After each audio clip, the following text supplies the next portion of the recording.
আসসালামু আলাইকুম। আইডিয়াসের পক্ষ থেকে আপনাদের স্বাগত জানাচ্ছি। আজকে এই ভিডিওতে আমরা দেখব সফটক্লাস অ্যাপস ব্যবহার করে কিভাবে খুব সহজে ওয়ার্ডপ্রেস ইনস্টল করা যায় cPanel থেকে। এখন একটি ব্রাউজার ওপেন করব, এটিতে ওয়ার্ডপ্রেস ইনস্টল করব, সেই ডকুমেন্টটিতে সার্চ দিচ্ছি। তো এখানে দেখাচ্ছে কিছু নেই। তো এখন আমরা cPanel এ চলে আসলাম। cPanel এ আমি আগে থেকেই লগইন করে রেখেছি। তো cPanel এ আসার পরে আমরা নিচের দিকে চলে যাব।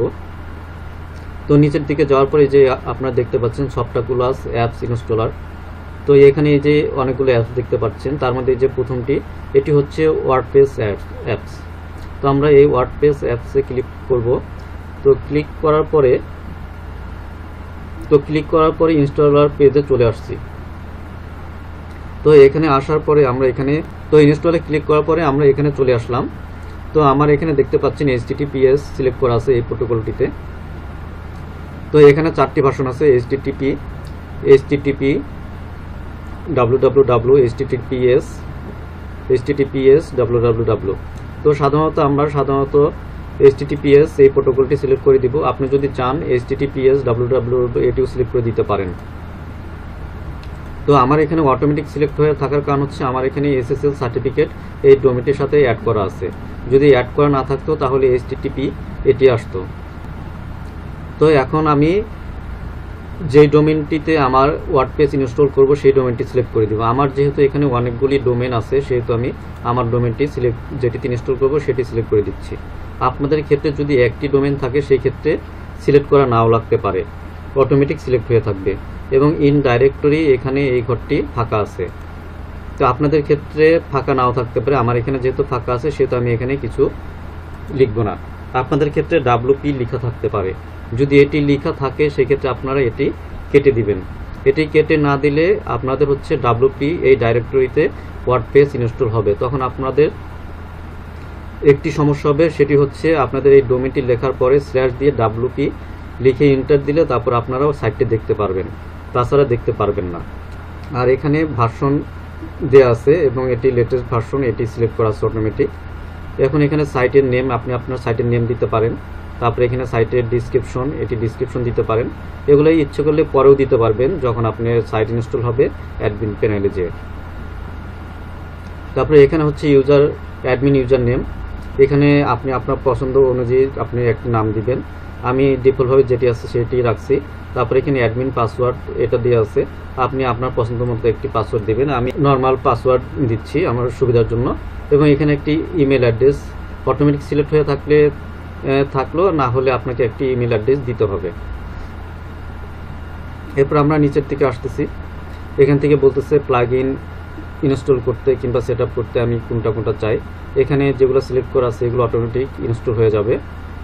এরপর হচ্ছে নিচের দিকে আসলে এখানে আমরা ইনস্টলে ক্লিক করলে ওয়ার্ডপ্রেস ইনস্টল হওয়া শুরু করবে। তো আমরা এখানে ইনস্টলে ক্লিক করছি।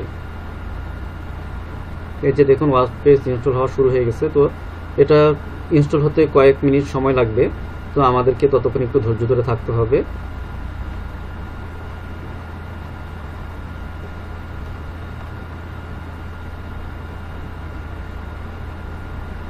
তো দেখুন ওয়ার্ডপ্রেস ইনস্টল হয়ে গেল।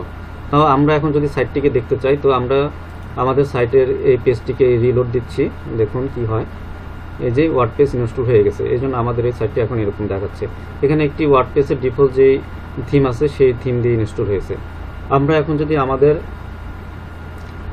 অ্যাডমিন প্যানেলে ঢুকতে চাই তাহলে আমাদের এখানে লিখতে হবে কি, একটি স্ল্যাশ দিতে হবে, তারপর লিখতে হবে WP-admin।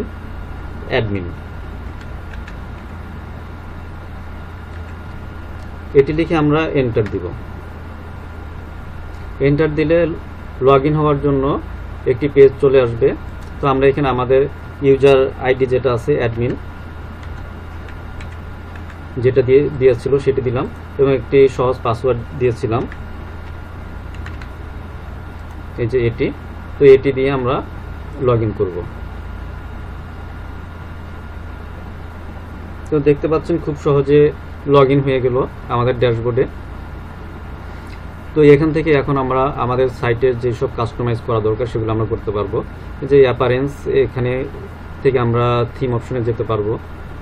এই থিম অপশনে আসার পরে আমরা এখান থেকে এই ডিফল্ট যে থিমগুলো আছে এগুলা ডিলিট করে দিতে পারবো এবং অ্যাড থিমে ক্লিক করে আমরা নতুন আমাদের পছন্দ মতো থিম ইনস্টল করতে পারবো। এখানে অনেক থিম দেওয়া আছে ডিফল্টভাবে, এগুলো সবই ফ্রি থিম, ইনস্টল করতে পারবেন খুব সহজেই।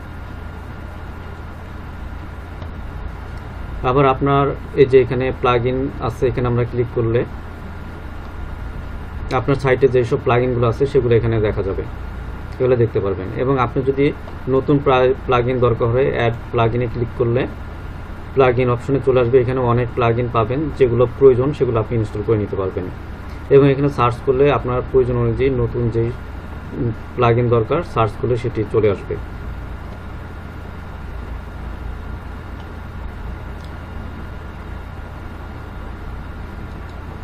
আমরা এখানে ওপেন নিউ ট্যাবে ক্লিক করলাম, তো এখানে আমাদের সাইটটি এভাবে চলে আসছে। তো এখান থেকে আমরা প্রয়োজন অনুযায়ী আমাদের সাইটটি পরে কাস্টমাইজ করে নিতে পারবো।